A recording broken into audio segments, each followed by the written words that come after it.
Good afternoon, ladies and gentlemen. This afternoon we'll be speaking on the life of Rosa Parks in recognition that February is the month set aside to remember Black history. Rosa Parks is remembered for many accomplishments and her mission to conquer segregation, the division of races.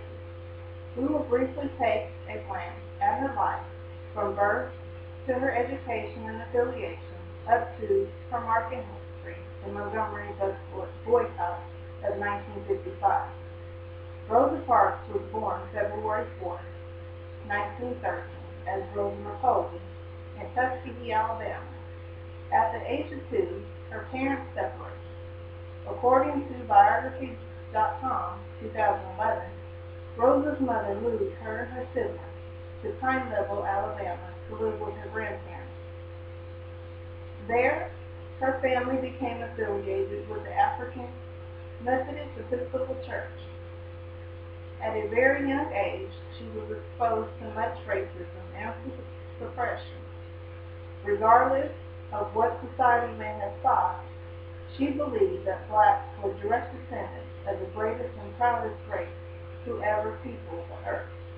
Her grandparents equipped her with the tools to overcome segregation. Rosa Parks was well educated. Her mother homeschooled her through the age of 11. Then she attended a segregated school in Montgomery, Alabama. Biography.com, 2011, notes that while the white students had a new building and rode a bus, Rosa and her fellow classmates attended school in a one-room building with very little chairs and learning supplies, and had to walk to school. Rosa had an interruption in her education in her junior year when her grandmother became ill. 4 years later, Rosa returned to school after getting married and received her high school diploma. Rosa had many affiliations through her life. She participated in the fight for the Scottsboro Boys and was actively involved in the civil rights movement. According to Britannica Biography 2010, she even served as a secretary of the NAACP and the advisor to the youth of the NAACP group, where she encouraged the youth to go to segregated schools and request entry, although it was unsuccessful. Rosa was committed to making a change through her many affiliations. Rosa is marked down in history for one of the bravest stances of her lifetime, demanding desegregation of buses. There were some prior attempts made by others that were unsuccessful. On December 1, 1955, Rosa boarded a bus in Montgomery, Alabama, as she did on a daily basis. Black women rarely had cars in those days and were the primary patrons on public buses. Blacks constituted 70% of the passengers.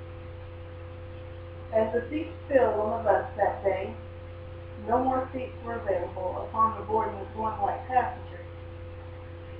When demanded to render her seat, she refused. She was arrested. This was the beginning of the Montgomery bus boycott as we know it today. Rosa and her husband experienced many threats on their lives, lost their jobs, and eventually had to move. On November 13, 1956, the Supreme Court ruled that segregation of buses was unconstitutional. Approximately 1 month later, the court order was served, and the Montgomery bus boycott ended the very next day.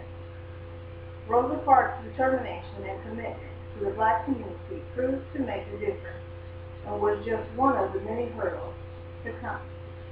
Ms. Parks' life was filled with many experiences, some good, some bad, but mostly challenging. She was born into a life that many of us would call unfair, but yet and still, she took it all in stride.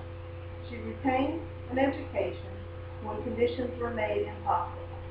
Ms. Parks affiliated herself with organizations and movements that proved to make a difference through hard work and perseverance. The ultimate sacrifice was putting her life on the line in order to bring about change in her stance in the Montgomery blood trial. Ms. Parks' life marks Black history. Thank you for your undivided attention. I hope that the information I provided was enlightening.